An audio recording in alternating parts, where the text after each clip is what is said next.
እንግዶቼ እንኳን ደህና መጣችሁልኝ። እንኳን ደህና ቆያችሁ። እንዴት ሰነበታችሁ ውድ ተመልካቾቻችን? ቅዳሜ አቦላችን ላይ ትገኛላችሁ። በየሳምንቱ በቅዳሜ አቦል የሚያወያዩ የሚያከራክሩ ርዕሰ ጉዳዮችን እያነሳን ወደ እናንተ ተመልካቾቻችን እናደርሳለን። በዚህ ሳምንትም አንድ ሀሳብ መርጠን ወደ እናንተ የምናሻግር ነው የሚሆነው። እስከ ዝግጅታችን ፍጻሜ ድረስ አብራችሁን ቆይታ እንድታደርጉ በአክብሮት ጋብዛችኋለሁ።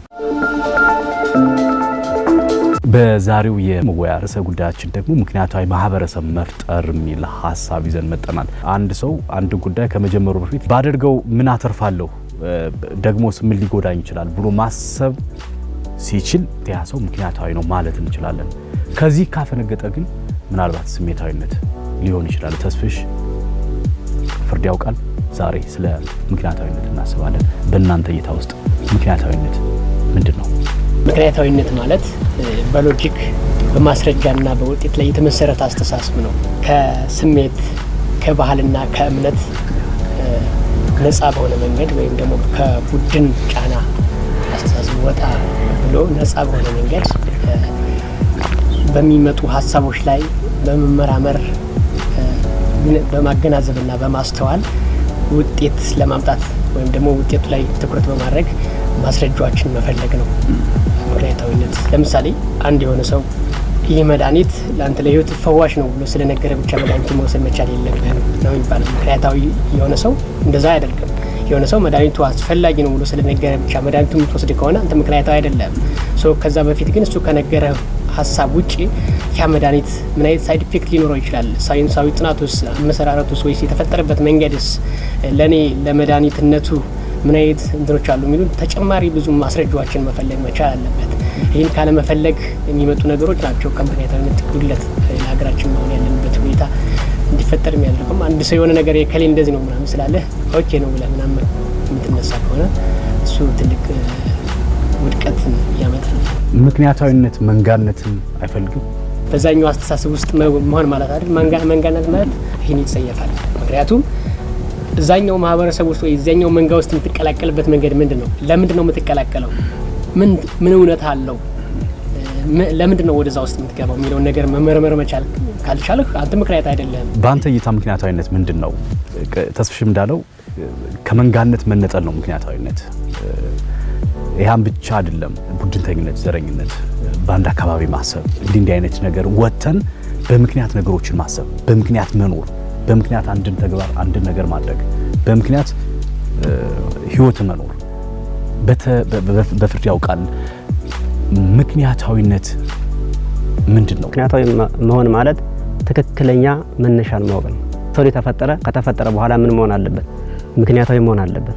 አንድ ነገር በስሜት የምትሄድበት ነገር አይደለም። ነገር ግን ምክንያታዊ አስተሳሰብ ካለ የምትሄደው በስሌት ነው። ምን መሆን አለብኝ? ምን ማድረግ አለብኝ? ከነማን ጋር መወየት አለብኝ? ከኔ ምን ይጠበቃል?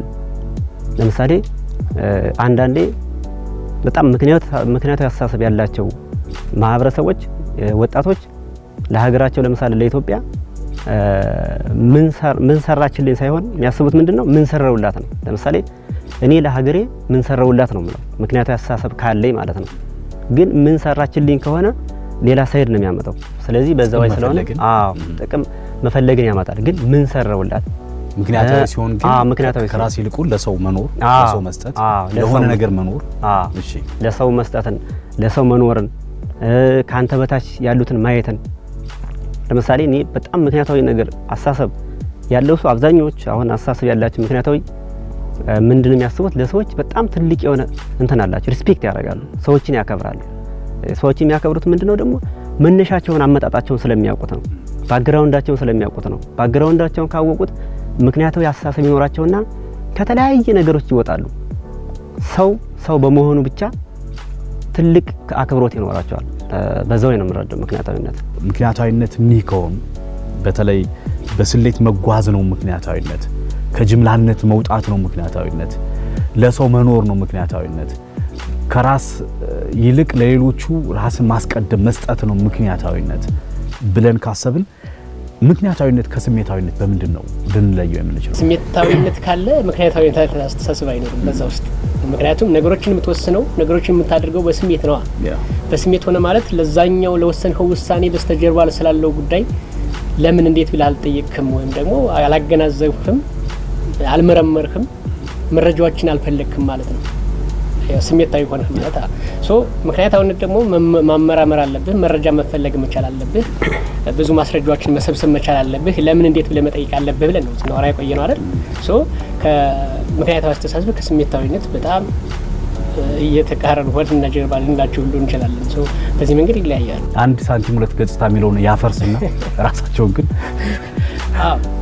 እና የተቃረኑ ናቸው። ምክንያታዊ ስትሆን ከስሜት ሁሉ ነፃ ነው። በነገራችን ላይ ምክንያታዊ ባህሪዎች መካከል አንዱ እኮ ልዩነትን ለመቀየር ዝግጁ መሆን ነው አንዱ። ለምሳሌ እኔ መንጌ በጣም ክፉ ሰው ነው ብዬ ማምን ከሆነ ስለ መንጌ መጥፎ መልካምነት የሚመጣ ሌላ ማስረጃዎች ካሉ ያኛውን መጀመሪያ አምንበት የነበረውና እምነቴን ለመቀየር ዝግጁ መሆን መቻል አለብኝ ማለት ነው። ምክንያታዊ ከሆነ መጀመሪያ መንጌ ክፉ ነው ብዬ እንዳምን ያደረገኝ የሆነ ማስረጃ ስለሌለኝ ነው አይደል? ምክንያታዊ ከሆነ ያን እምነቴን ደግሞ ሊቀይር የሚችል ሌላ ማስረጃ ከመጣ ያን እምነት መቀየር መቻል አለብኝ። ከክፉነት ወደ ደግነት መቀየር መቻል አለብኝ። ግን አንዳንድ ተቋም ጋር አንዳንድ የምንኖርበት ማህበረሰብ ጋር ከሌ ሌባ ነው ከተባለ ትልቅ የጽድቅ ስራዎችንም ስራ ሁልጊዜ ሌባ ነው እንደ ፈረጅ ነው የሚሄደው። በምክንያታዊነት ውስጥ እንዴት ይታያል ይህ ሀሳብ? ምክንያታዊ ስላልሆነ እኮ ነው። አሁን እኮ ምን መሰለኝ ቅድም ነገር ያለው እምነት አለ። ማንኛውም ሰው እኮ የሆነ የሚያምነው እምነት አለ። አንተ የምታምነው እምነት አለ። እምነት ስንል ከእምነት አይደለም ብያለሁ። እውነት ነው። የምታምነው ሀሳብ አለ። ለዛኛው ሀሳብ ሌላ ማስረጃዎችን መፈለግ ነው እኮ። አሁን ባህሪ አንዱ የምክንያታዊ ሰዎች ባህሪያት ማስረጃ መፈለግ ነው። ስህተትን መቀበል መቻል ነው። ለምሳሌ እኔ ቅድም እንዳልሁ መንጌስ ክፉ ነው ብዬ ካልሁኝ ሌላ ትክክለኛ ማስረጃ ስለ መልካምነት ማስረጃ እስከመጣ ድረስ መጀመሪያ የነበርኩት አምኖ የነበረ እንትን ስህተት ነው ብዬ ስህተቴን መቀበል መቻል አለብኝ። ስህተቴን ተቀበልኩ ማለት ደግሞ እምነቴን ቀየርኩ ማለት ነው። እንደዛ ካልሆነ የከሌ እንደዚህ ነው ብለን ስላሰብን ብቻ አሁን ቅድም እንዳልኸው የከሌ ሌባ ነው ስለተባለ ሁሌም ሌባ ነው ብለን ምናምን ከሆነ ምክንያታዊ አይደለም። እንደዚህ አይነት አስተሳሰቦች ከመምጣታቸው የተነሳ እኮ ነው በነገራችን ላይ ሀገራችን አሁን ያለችበት ጥንቅጥ ውስጥ የደረሰችው። በግለሰብ ደረጃ እኮ አይደለም ደግሞ የሚገርመው፣ በብሔር ደረጃ እንግዲህ አንድ ብሔር ውስጥ በጣም በሚሊዮን የሚቆጠር ህዝብ አለ። ግን እዛ ብሔር ውስጥ የከሌ የሚባል ብሔር እንደዚህ አይነት ክፉ ሰው ነው እንደዚህ አይነት ነገር ነው ብለን ስላመነ ብቻ ሁሌም እሱ ነገር አንድ ማህበረሰብ ቅድም እንዳለው በጅምላ መፈረጅ አሁን ከዛ ማህበረሰብ ውስጥ እኮ በጣም መልካም ሰዎች ለሀገር ትልቅ ውለታ የከፈሉ ሰዎች በጣም መልካም ሰዎች አሉ። እነዛ አይነት መልካም ሰዎች እንዳሉ ማስረጃ እንኳን እያለ ያን ማስረጃ ያለ መቀበል ያ ማለት ምንድነው? እምነትን መቀበል መቀየር አልቻልንም ማለት ነው። ምክንያት አይደለም።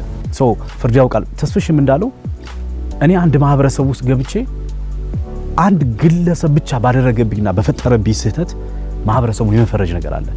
እንዲህ አይነት ሀሳቦች በስሜታዊነት ውስጥ ስለወደቁ ነው ማለት ይቻላል።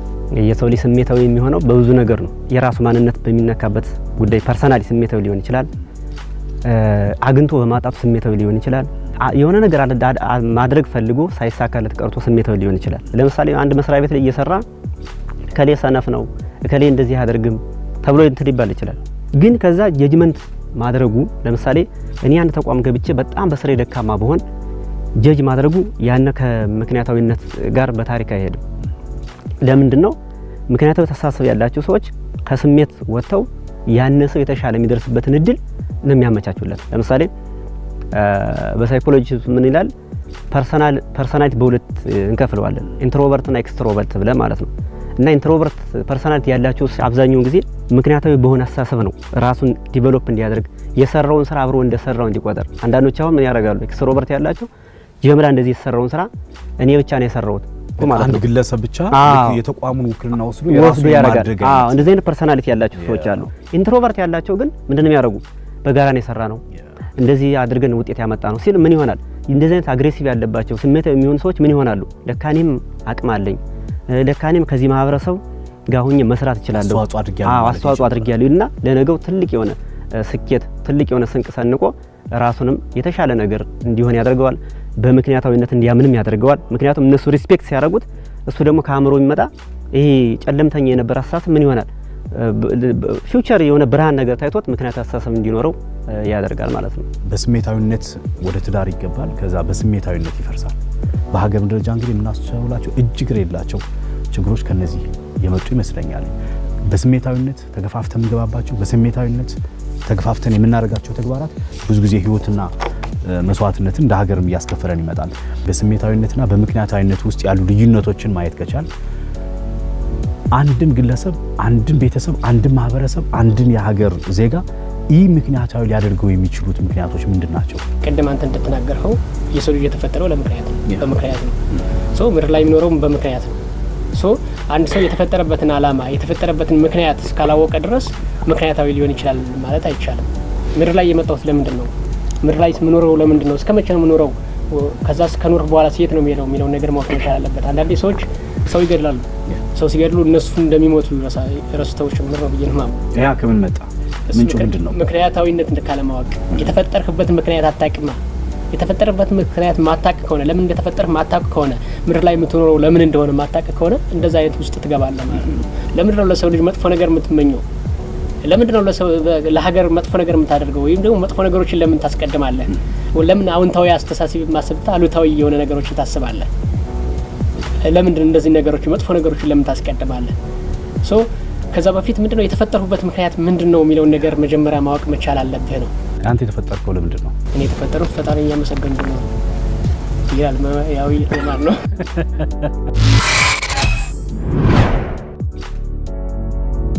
የምክንያታዊ ያለመሆን ምክንያቱ ምንድን ነው? በራሱ ተፈርተኛ መሆን ወይ የሆነ አካባቢ መወለዱ ወይም የሆነ ነገር መፈጠሩ አይደለም።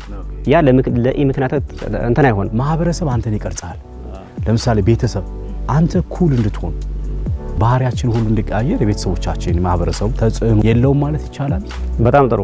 ቅድም ካነሳው ላይ የሰው ልጅ አስተዳደጉ ምኑ ባልከው ፋክተር አለው። ለምሳሌ በሰው ልጅ እድገት፣ በሰው ልጅ አስተሳሰብ ጄኔቲክ እና ኢንቫይሮንመንት ፋክተር አለው። ወደዚህ ሲመጣ ጄኔቲካሊ የሚቀበለው የራሱ እንትን ይኖረዋል።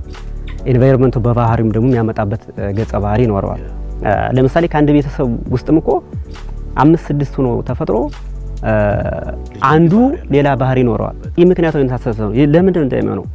ለምሳሌ ሆይኖት ለኔ እንደዚህ አልተሰጠኝም፣ እኔ በኢኮኖሚ እንደዚህ አንሶኛል የሚሉ ባህሪ ይመጣሉ። እዚህ ጋር ግን አንዳንዴ ምክንያታዊነት እንድንይጎድለን የሚያደርግ አንዱ ራስን መውደድ። አፍሪካ ውስጥ ነው ኢትዮጵያ እናስቀድማለን። ኢትዮጵያ ውስጥ ነው ደግሞ አማራ ክልል እናስቀድም እንችላለን። አማራ ክልል ውስጥ ሆነን ደግሞ ባህር ዳር እናስቀድማለን። ከዛ ቤትህን ታደርጋለህ። ግን ለምን እንዴት የትኛው ነው? እኔ አሁን እኔ የኔን ቤተሰብ እወዳለሁ። እርግጥ ነው መውደድ አለብኝ እየኖርኩበት እስከሆነ ድረስ ያው ኃላፊነትም ስላለብኝ መውደድ አለብኝ። ግን ከእናንተ ቤተሰብ የኔን ቤተሰብ ማስቀደም የሆነ ነገር ቢመጣና የሆነ እድል ቢመጣና የኔ ቤተሰብ እንዲቀደም ብዬ ከማለት በፊት የነሱ ቤተሰብስ የሚለውን ነገር ማስረጃ መፈልግ እንችላለን። ቀደም እንዳልኩ ራስ እምነትን ለመቀየር ዝግጁ መሆን ብለናል አይደል? ሶ እምነት የኔ ቤተሰብ እኔ እንደዚህ ነኝ፣ እኔ ኩሩ ነኝ፣ እኔ የከሌ ልጅ የፊታውራሪ ልጅ ምናምን ብለን ራሳችን ትልቅ አግዝፈን እና ሊሆን ይችላል። ግን ከኛ በላይ ደግሞ የገዘፈ ቤተሰብ ያለው ሰው ደግሞ ሊኖር ይችላል። የተሻለ ለሀገር ትልቅ ዋጋ የከፈለ ማህበረሰብ አለ። ሶ እንደዚህ አይነት ማስረጃዎችን መፈለግ አለመቻል ራሱ አንድ ከምክንያታዊነት መጉደል ነው። ለማወቅ መሳሳት፣ ስራ አጥነት፣ ቤተሰባዊ አስተዳደግ፣ በሱስ መጠመድ፣ እነዚህ ነገሮች በተለይ ወጣቱ ማህበረሰቡ ይህ ምክንያታዊ እንዲሆን ይዳርጉታል። ቅድም እንዳልነው ፍርድ ያውቃል። አንድ ጥያቄ ልጠይቅህ።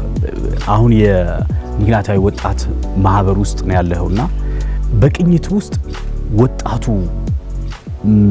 ምክንያታዊ ነው ትላለህ? ጥሩ ጥያቄ ነው። በነገራችን ላይ እንግዲህ ቅድም እንዳልከው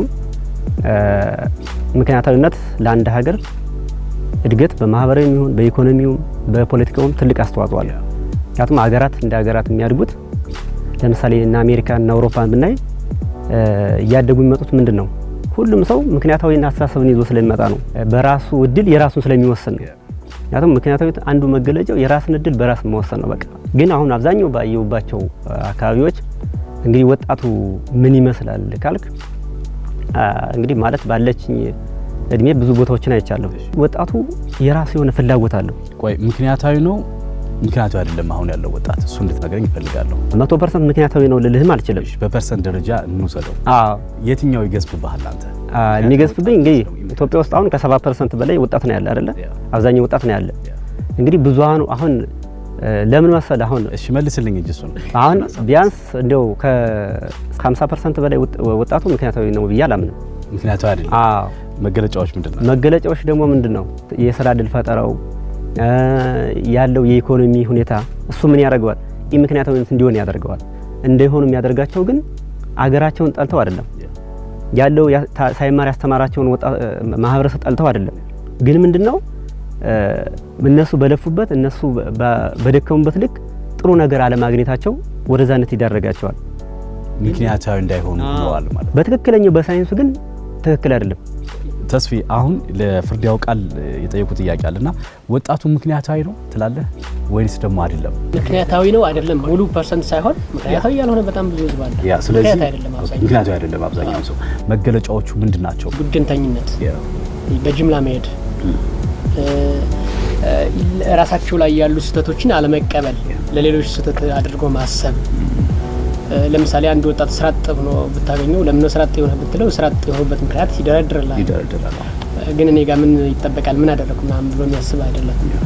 ምክንያታዊ አስተሳሰብ ቢኖር ኖሮ በነገራችን ላይ ካለው ከ100%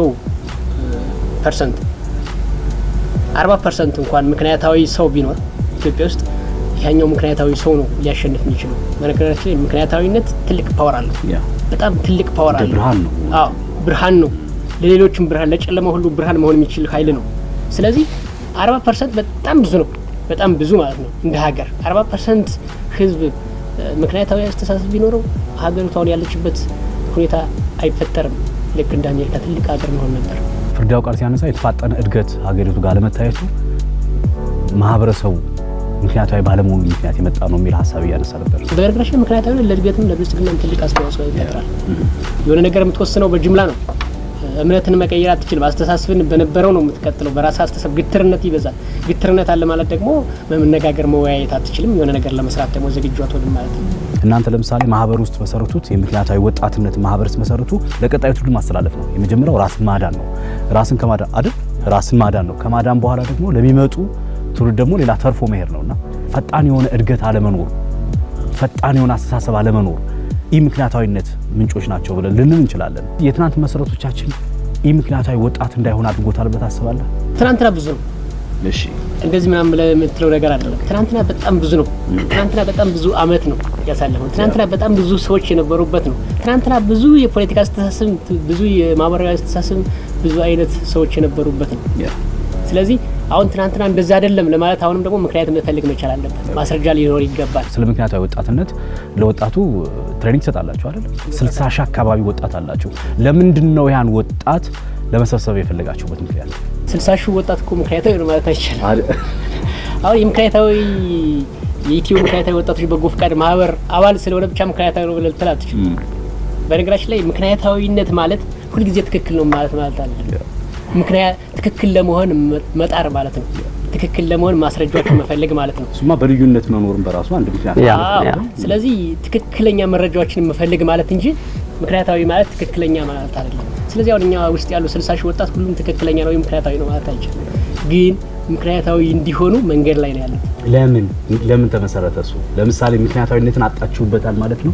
ይሄ ደግሞ በሀገር አቀፍ ደረጃ አጣችሁበታል። ለምሳሌ ምክንያታዊ ድርጊቶችና አስተሳሰቦች ከምንኖርበት ማህበረሰብ ጋር እንድንፋታ ያደርጋሉ አይደል?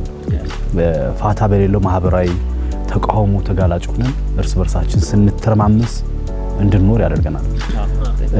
ሀገር ለማቆም ይከብዳል ብዬ አስባለሁና በአጠቃላይ በእናንተ እይታ ውስጥ ምክንያታዊ ማህበረሰብ ባለመኖሩ ግለሰብ፣ ማህበረሰብ ብሎም ሀገር ምን አይነት ችግሮችን ያስተናግዳሉ? ኢትዮጵያ ውስጥ በጣም ብዙ የስደተኛ ካምፖች አሉ። እነሱ እንዲፈጠሩ ያደረገው አንዱ ምክንያታዊነት ምክንያታዊነት ነው፣ ወይም ደግሞ ምክንያታዊነት አለመኖር ነው። ከአንድ አካባቢ የሚኖር ማህበረሰብ በጅምላ ዝም ይፈናቀላል። እሱ በጅምላ እንዲፈናቀል ያደረገው ደግሞ ሌላ ጅምላ የሆነ ሰው ነው። ጅምላ የሆነ ሰው በጅምላ የሚፈርጅ አይነት ሰው ስላለ ነው። በጅምላ የሚፈርጀው ሰው ደግሞ የቡድንተኝነት ደግሞ የሚመጣው ከምንድን ነው? ምክንያታዊ ካለመሆን ነው። እነዛ ሰዎች ለምንድን ነው እንዲፈናቀሉ ያደረጋቸው? ስለ እነዛ ሰዎች የተነገረው የሆነ ነገር አለ ማለት ነው። ያ ሰው ያ ነገር የተነገረውን ነገር ግን በስሜታዊነት ነው እየተገበረው ያለው። ውጤቱ የመጣው እንደዛ ነው። ስለዚህ ለምን እንዴት ብሎ መረጃ አልፈለገም። እምነቱን ለመቀየር ቅድም እንደተናገር ነው። እንግዲህ አንዱ ባህሪ እምነትን ለመቀየር ሁሉ ዝግጁ መሆን ነው ብለናል አይደል? ስለዚህ እና ደግሞ ሌላው ደግሞ ማስረጃን መረጃን መፈለግ ነው ብለናል አይደል? እንግዲህ ያ ሰው መረጃ አልፈለገም። ሁለተኛ ደግሞ እዛኛው ማህበረሰብ የተፈናቀለው ማህበረሰብ ላይ የነበረው እምነት ያስተሳሰብ እምነት መቀየር ዝግጁ ስላልሆነ መረጃም ስላልፈለገ ይሄኛው ሰው እንዲፈናቀል ምክንያቱ ማለት ነው። በአገር አቀፍ ደረጃ ያሉት እነዚህ ካምፖች እንዲፈጠሩ ያደረገ አንዱ ምክንያታዊነት አለመኖር ነው። ዛሬ ላይ በአገር አቀፍ ደረጃ ብዙ ጊዜ መንገዶች ይዘጋሉ፣ ይከፈታሉ፣ ይታገታል ምናምን። እነዚህ እንዲፈጠሩ ያደረገውም አንዱ እሱ ነው። የስራ አጥነት መብዛትም አንዱ ምክንያታዊ አለመሆን ነው ብዬ ነው የማስበው። ነገን ራሱ በጣም ያበላሽ የሚሄድ ባህሪ ነውና ምክንያታዊነት ጉድለት ኦኬ ፍርድ ያውቃል። ተስፋዬ እንግዲህ ምክንያታዊ ባለመሆናችን ማህበረሰብ፣ ሀገር፣ ግለሰብ ጋር የሚፈጥረውን ተጽዕኖ መፈናቀሎች፣ መታገቶች፣ ስራ ማጣት እንዲህ አይነት ችግሮችን ይፈጥራሉ ብሏልና አንተ ደግሞ የስነ ልቦናውም ላይ ስላለህ ምን አይነት ችግሮችን ነው እንደ ግለሰብ ሊያስተናግድ የሚችለው? እንደ ሀገር ምን ልናጣ እንችላለን? በተለይ ምክንያታዊ ባለመሆኑ ኢትዮጵያ ውስጥ አሁን ብዙ ፕሮግራሞች ነው ያሉን፣ ብዙ በዓላት አሉን። እንግዲህ እንደምታዩት በየአካባቢው በሚከሰት ምክንያታዊ ባልሆነ ነገር በሚከሰት ችግር አብሮ መኖር አለ፣ አብሮ መብላት አለ፣ አብሮ መጠጣት አለ፣ የተለያዩ ፕሮግራሞች አሉ። ከነዛ ጋር አብረን እንዳንሆን ቤታችን ብቻ እንድንሆን ሰው ብቻውን ዋለ ማለት ሰው ብቻውን አደረ ማለት ከሚፈልገው ሰው አልተገናኘም ማለት ትልቅ የስነ ልቦና ጫና የሚያደርስበት ምክንያቱም ያለውን ነገር ባዶነት እስከሚሆን ነው የሚያደርሰው። ስለዚህ ትልቅ የሆነ የስነ ልቦና ጫና አለው። ምክንያታዊ ባልሆነ ነገር በሚደረግ ግጭት በሚነሳ ሁከት ኢኮኖሚው በራሱ የሚያመጣው ደግሞ እንትናል የኢኮኖሚ ግሽፈት ያመጣል። ምክንያቱም በተለያዩ በእቃ ላይ በተለያዩ ማቴሪያል ላይ አላስፈላጊ የሆነ ነገር ይከሰታል። ምክንያቱም በዛ ሰዓት የሚቆጣጠረው በደንብ አጀስት የሚያደርገው አካል ስለሚያጣ በኢኮኖሚ ትልቅ ጫና ያሳድራል። ምክንያታዊነት ምንድነው? ምክንያታዊነትና ስሜታዊነት ምንድነው የሚለያቸው? የራሳቸው የሆነ ግድግዳ ወይም አጽም ስላላቸው ምንድነው የሚለውን አየን። ወይ ምክንያታዊ ያለመሆን ምንጮች ምንድናቸው ብለን ሀሳብ ካነሳን መጠቅለያችን የሚሆነው በደመነፍስ የማይመራ ከስሜታዊነት የራቀ ከአመክንዮ ጋር የታረቀና ሚዛናዊ ማህበረሰብ ለአንድ ሀገር ያስፈልገዋል። ሰው እንዴት ይፈጠር? ትክክል ነው። ትክክለኛ ጥያቄ ነው። አሁን ይህን ምክንያታዊ አስተሳሰብ የተላበሱ ወጣቶችን፣ አዎንታዊ ሳቤን የያዙ ወጣቶችን ለመፍጠር እያንዳንዱ የራሱ የሆነ ድርሻ አለው። ለምሳሌ እኛ ድርሻችን ለመወጣት በማህበር ደረጃ በጣም ትልቅ ማህበር በሀገር አቀፍ ደረጃ 60 ሺህ ወጣቶችን ያቀፈ ኢትዮ ምክንያታዊ ወጣቶች የበጎ ፈቃድ ማህበር መስርተን እንቅስቃሴ እያደረግን ነው። ስለዚህ ምክንያታዊ አስተሳሰብ የተላበሱ ወጣቶችን ለመፍጠር አንደኛ እንደኛ አይነት መሰል ወጣቶች ጋር አብሮ መስራት ትልቁ መፍትሄ ነው ብዬ አምናለሁ። ቅድም ምክንያታዊዎች ትንሽ ናቸው ነው ያልን እንጂ ምክንያታዊ ኢትዮጵያ ውስጥ የለም እያልን አይደል? ቅድም ምክንያታዊ አስተሳሰብ ያላቸው ሰዎች አሉ፣ ትላልቅ ሰዎች። እነሱ ተስፋ ከመቁረጥ ወጥተው ምን አይነት ወጣቶች እናፈራለን፣ እነዚህ አይነት ወጣቶች እናፈራለን ብለው ተነስተው መስራት ከቻሉ፣ መንቀሳቀስ ከቻሉ ማፍራት ይቻላል። አንደኛው የግንዛቤ ፈጠራ ነው፣ ስልጠና መስጠት ነው፣ ውይይት መድረኮችን ማዘጋጀት ነው። ስለዚህ አሁን ጀስት እኛ እንዳደረግነው በርከት ያሉ ወጣቶችን ሰብስቦ ምክንያታዊነት ምንድን ነው፣ አሁን እኛ ያለንበት ሁኔታ ምን ይመስላል፣ እስከዛሬስ በምን አይነት መንገድ ነው የቀጠል ነው፣ የነበርንበት ሁኔታ ትክክለኛ ነው ወይ፣ የመጣንበት መንገድ ትክክል ነው፣ ጠቅሞናል ወይ፣ ለሀገርስ ያበረከተው አስተዋጽኦ ምንድን ነው የሚለውን ነገር እንዲያውቁና እንዲገነዘቡ ማድረግ፣ ያለፉበት መንገድ ስህተት ነው ብለው እንዲያምኑ ማድረግ። ለምሳሌ ድንጋይ ወርውሩ ስለተባሉ ድንጋይ ሲወረውሩ የነበሩ ወጣቶችን ማቅረብ መቻል፣ የከሌ እንደዚህ ጥፋተኛ ነው ተብሎ ወይም ደግሞ ወንጀለኛ ነው ብሎ አለማረቅ፣ አለማሸማቀቅ፣ አለባበሳቸው ስላላማረ የጸጉር ስታያቸው ከኛ አካባቢ ማህበረሰብ ወጣ ያለ ስለሆነ እሳቢያቸው ወይም ደግሞ የህይወት ዘይቤ የሚባለው የሚያስቡት መንገድ እነሱ ከኛ አስተሳሰብ ውጭ ናቸው ብለን ስላሰብን ብቻ መራቅ ሳይሆን እነሱ እንደዚህ አይነት ልጆችን ማቅረብ ብንችል በጣም አሪፍና ጎበዝ ልጆች ሊሆኑ ይችላሉ። እነዚህ ልጆች ማወያየት መቻል። እኔ ዛሬ ያለውን ተስፋውን የሰራው የትናንትና የነበርሁበት ማንነት ነው አይደል? ትናንትና የነበርሁበት ማንነት ዛሬ ያለሁበትን ውጤት ትናንትና ለነበርሁበት እንትን ነው ተጠያቂ ልታደርገው የምትችለው።